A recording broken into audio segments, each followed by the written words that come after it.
أعوذ بالله من الشيطان الرجيم.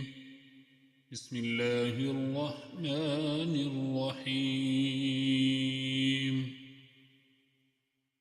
ولا تتبعوا أهواء قوم قد ضلوا من قبل وأضلوا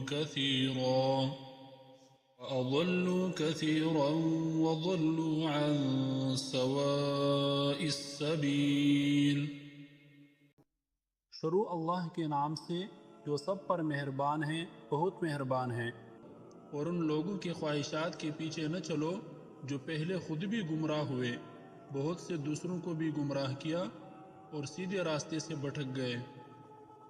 السلام علیکم ورحمۃ اللہ وبرکاتہ۔ ناظرین، آج کی ویڈیو میں ہم ایک بہت ہی اہم اور دلچسپ موضوع پر بات کریں گے جو شاید آپ کے ذہن میں بھی کئی سوالات پیدا کرتا ہے۔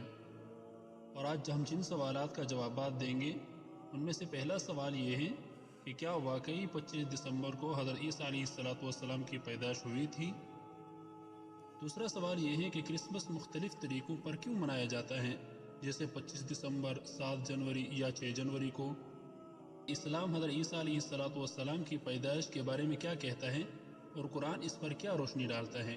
کیا مسلمانوں کے لیے کرسمس پر غیر مسلموں کو مبارکباد دینا جائز ہے یا نہیں؟ اس میں دو مختلف آراء ہیں۔ آج ہم آپ کے سامنے ان دونوں آراء کو پیش کریں گے کہ اس میں سے کچھ علماء وہ ہیں جو اس کو جائز قرار دیتے ہیں اور کچھ وہ ہیں جو اس کا ناجائز قرار دیتے ہیں۔ ان دونوں کی وجوہات کیا ہیں ہم اس ویڈیو میں جانیں گے، تو ویڈیو کو آخر تک ضرور دیکھیں تاکہ آپ کے تمام سوالات کے جوابات مل سکیں۔ سب سے پہلے آئیں جانتے ہیں کہ کرسمس کا آغاز کہاں سے شروع ہوا۔ کرسمس 25 دسمبر کو منایا جاتا ہے، جیسے عیسائیوں کے ایک اہم مذہبی تعطیل سمجھا جاتا ہے۔ تاہم اس دن کا انتخاب اور اس کے پیچھے موجود تاریخ پر سوالات اٹھتے ہیں۔ کرسمس کی ابتدا 34 صدی عیسوی میں ہوئی تھی، جب روم کے ایک پادری نے 25 دسمبر کو حضرت عیسیٰ علیہ السلام کی پیدائش کا جشن منانے کا آغاز کیا تھا۔ حالانکہ حضرت عیسیٰ علیہ السلام کی پیدائش کے بارے میں اس تاریخ کا کوئی تاریخی ثبوت نہیں ملتا۔ کرسمس کے تہوار میں مختلف مذہبی عقائد شامل ہوتے ہیں، جیسے حضرت عیسیٰ علیہ السلام کو خدا کا بیٹا ماننا اور ان کی پیدائش کو ایک مقدس دن قرار دینا۔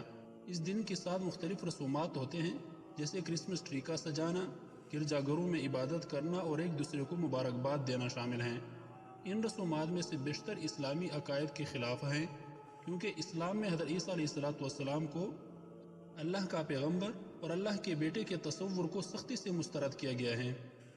کرسمس کو مختلف فرقے مختلف تاریخوں پر مناتے ہیں۔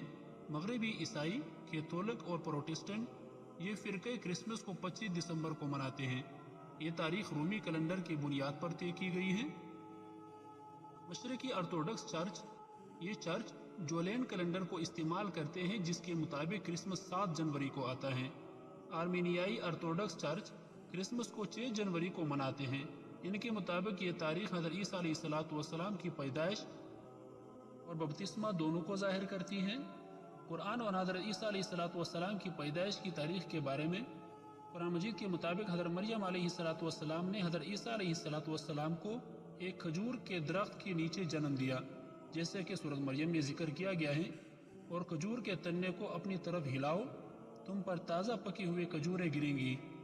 یہ آیت اس بات کی طرف اشارہ کرتی ہے کہ حضرت عیسیٰ علیہ السلام کی پیدائش کھجوروں کے پکنے کے موسم میں ہوئی تھی، جو عموماً جولائی یا اگست میں آتا ہے۔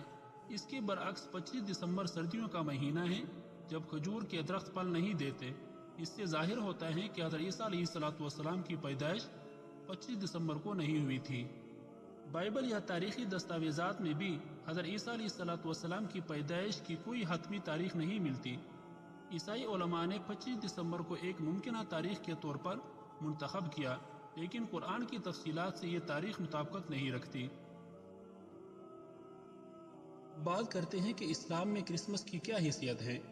اسلام میں دوسرے مذاہب کی مذہبی رسومات کی پیروی یا ان میں شامل ہونا جائز نہیں، کیونکہ ان رسومات میں ان کے عقائد کی تائید ہوتی ہیں جو کہ مسلمانوں کے ایمان کے خلاف ہیں۔ حضرت عیسیٰ علیہ السلام کی شان اور ان کی زندگی کے متعلق اسلام کا عقیدہ بہت مختلف ہے۔ قرآن میں حضرت عیسیٰ علیہ السلام کو اللہ کا پیغمبر اور مسیحا قرار دیا گیا ہے۔